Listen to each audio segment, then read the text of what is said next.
Hey guys, Matt here, Brewery. Happy Homebrew Wednesday.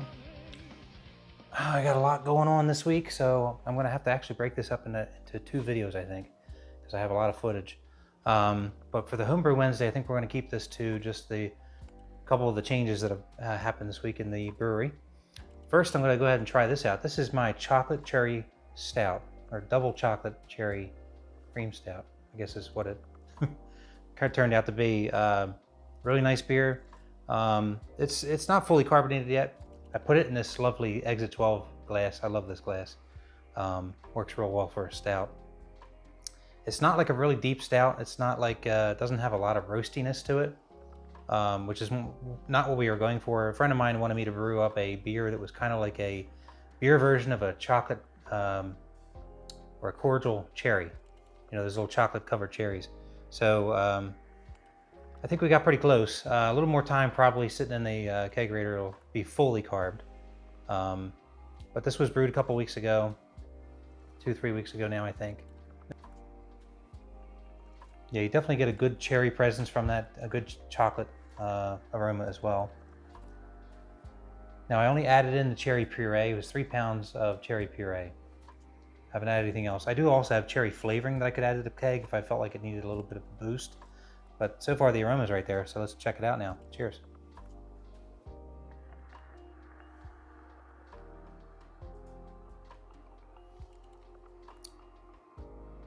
Yeah, that's a really nice dessert beer. It's not super strong. I believe it came in somewhere around 6 or 7%. And it's got a nice chocolate presence to it, a nice cherry presence to it as well. Not a lot of roastiness, which is what we were going for, you know. So I did keep the roasted barley and the chocolate malts lower than normal for what I normally put in stouts. I think I put about half of what I normally would put in. But if you want to check out the brew day video on this, I think it was my last week's Homebrew Wednesday that I put it together. So it's all there if you want to check that out.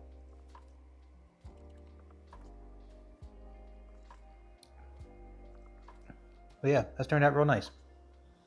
Well, today was a brew day, so I'm gonna split that off into a separate video, but I just got finished cleaning up from the brewing, and man, that wort sample has really cleared out. This is, I used some torrefied wheat in here, and I've noticed that every time I do that, the wort sample comes out super, super clear. And the beer, you know, clarifies really quickly. Got 1060, which is exactly what I was aiming for. Put the tilt in there again, so we can check that out. But I haven't actually tried this sample yet, so I do want to see what this is like. So this is a pale ale. Basically, used Comet for bittering and Ella and Citra in the whirlpool. A lot of Ella, actually. I think I put 2 ounces of Ella in there. It's going for an IBU of about 43, I think is what I aim for, like the upper end of what a pale ale range says it should be. Of course, there's a nice sweetness to that because of all the malts that are fresh in there for the yeast to chew on.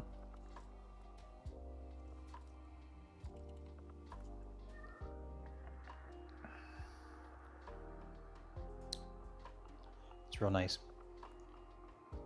It's got a nice, it's not real bitter at all.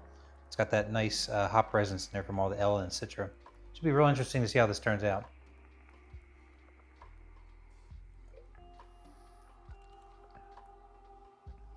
Yeah, I think that'll turn out good. Well, what I want to talk about for this Homebrew Wednesday is I fixed the water meter, water filter setup. I got some video that we can show you. I'll go ahead and show that to you right now, actually. Hey guys, Matt here, Brewery. Just working here in the brewery today. I'm probably going to tack this on to the back end of a Homebrew Wednesday. Finally getting around to fixing an update in the water meter here. Just got done with a beer review. I'm going to continue enjoying this while I'm doing this. This is the Saturday morning cartoons from Exit 12. It's very delicious.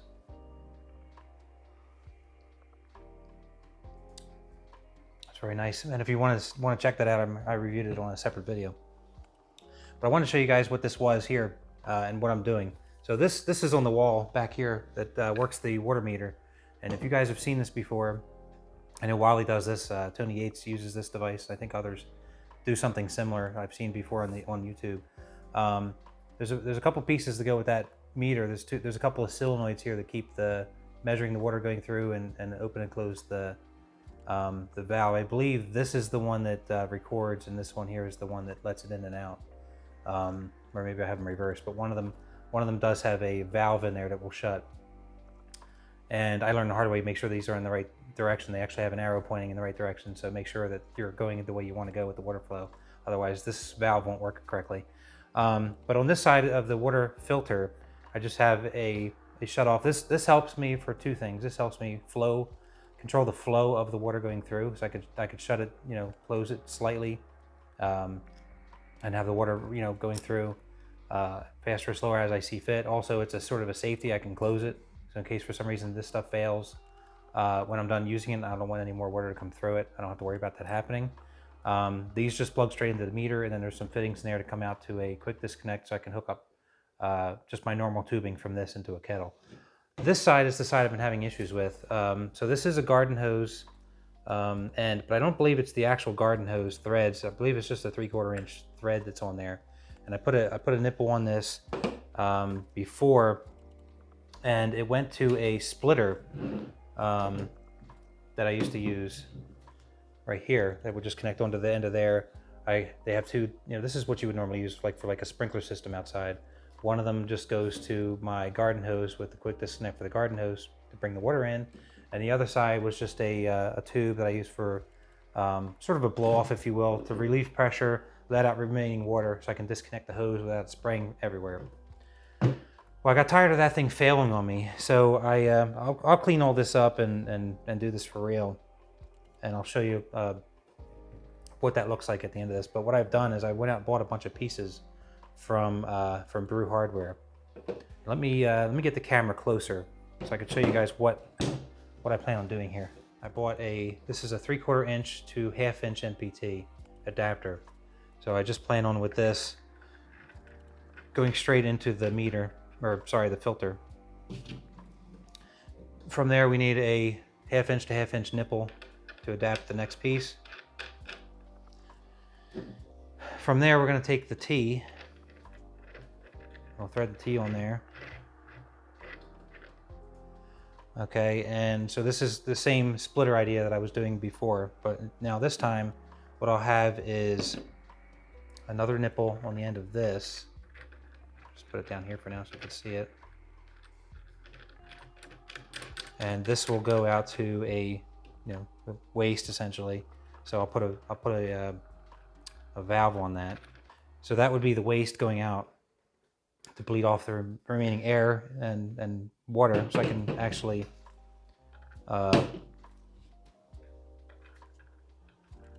disconnect the hose without having to spray around. So on the other side of this will be the source. So from here, what I'm doing is I'm going to come in. We're going to have a valve here too, so we can shut this off.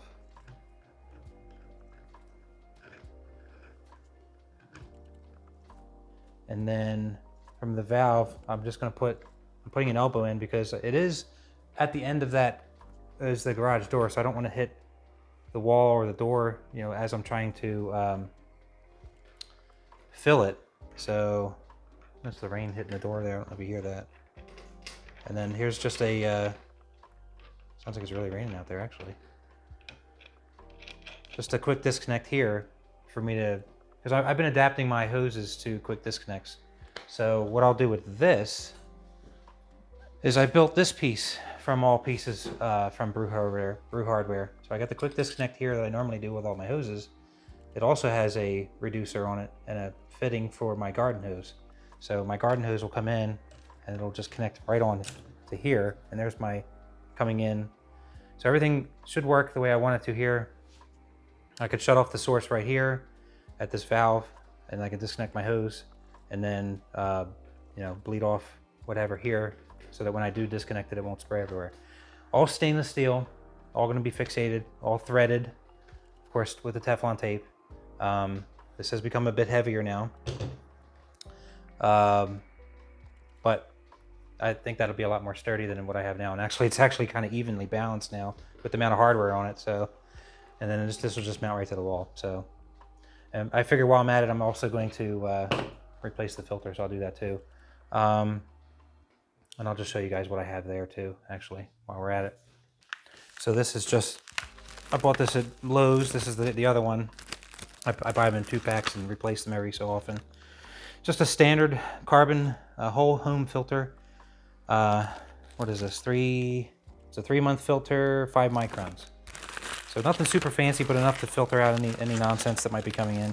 Our water here is pretty good, so this is probably overkill, but I do it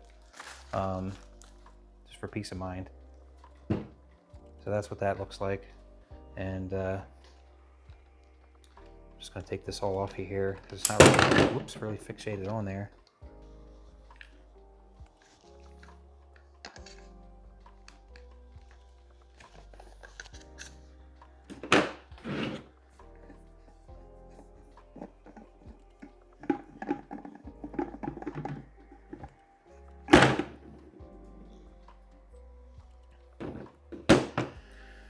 And there you go. So we'll just replace all that while we're here. All right, we got it all set up now. Not the best angle the way I wanted this, because this is really supposed to be one for bleed, one for input. And because the hose is a bit heavy, I just did it this way so that the input is coming up, so it's not sort of hanging down on this. And then when I'm ready to bleed off the air, I'll hook up a hose to this and do that. But just to give this just a quick test, I just replaced the filters. I do want to run it for a few minutes before I do any brewing with it, but just go ahead and I just have it set to 10 liters. Go ahead and hit run. Got the valve already cracked open, and I just have it filling up a bucket for now. But yeah, all stainless steel now, all threaded. Hopefully no more issues with this setup. It should work all right.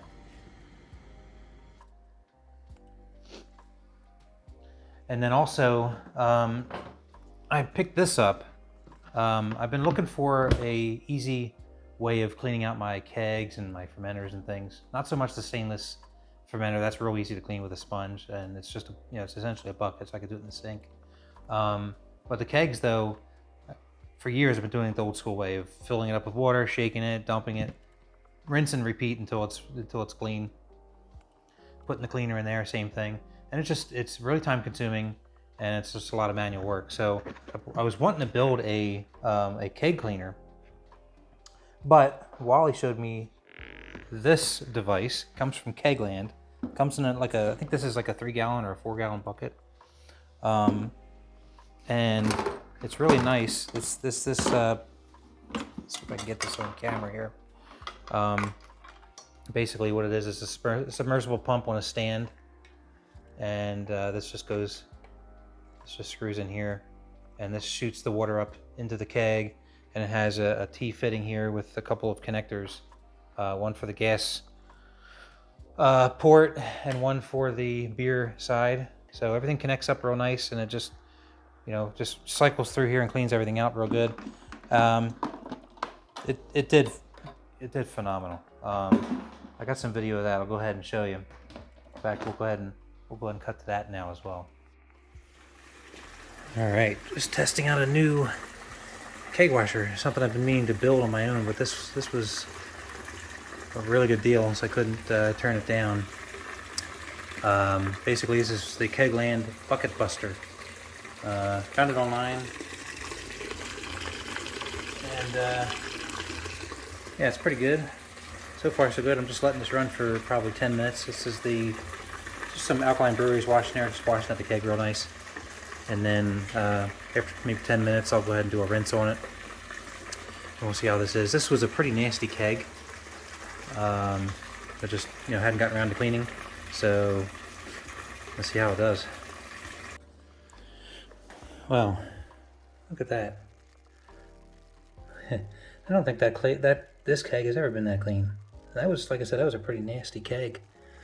That thing is shiny. That's awesome. So now I'm just going to go ahead and give it a rinse. I'm very pleased with this product so far. The water certainly got sudsy that I've already washed. Now I'm just giving it a rinse Same deal, let it rinse for probably a good 5-10 minutes. I had it in there for 10. I'll do here a little bit, about the same. And then I got some Star Sand. Now that Star Sand does foam up, so it should be interesting to see how this works here. If it foams up too much, then I'll have to invest in a non-foaming sanitizer for this device, but we'll see. So this is probably 5 minutes with the Star Sand. I think that's probably enough, but yeah, I think it's time to invest in some non-foaming sanitizer for this purpose. That's just funny. Shouldn't have expected any less. So as you can see, real nice. I just washed the keg for 10 minutes with some alkaline brewery wash, and then I rinsed it for probably 5-10 minutes with some water, and then I did like a 5-minute run with Star Sand. I'm gonna try to find some sanitizer. I don't know if the 5-star SaniClean or there's something else out there that wouldn't foam up. I'll have to look into that, figure out which one I want to use. Star Sand works great. I use it for everything, of course, but as you know, it foams. So for something like this with a high pressure pump, it's probably not the best idea. It'll work for a few minutes, but after a while, the foam will just be everywhere. So, but anyway, that keg, it turned out super clean. It was a real dirty keg when I started. It's been sitting out here in the garage for a few months.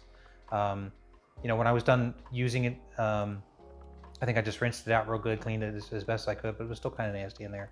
I said, well, I'll get to it, and kind of kept putting it off. And this thing cleaned it. It was, real nice.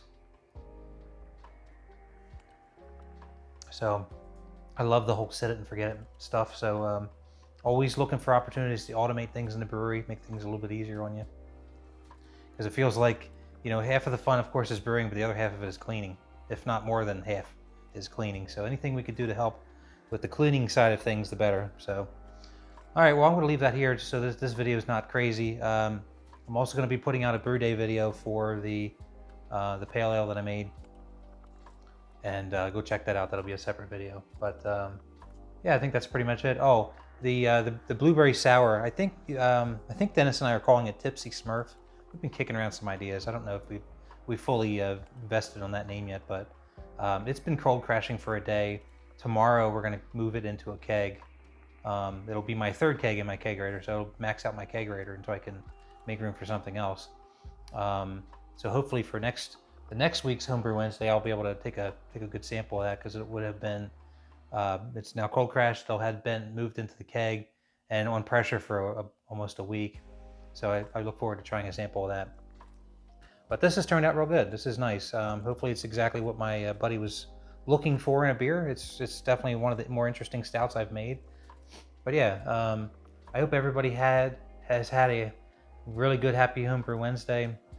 It was a beautiful 72 degrees here, real nice to brew with, and yeah, so we'll see you guys on the next video. Take care, everybody. Have a good night. Cheers.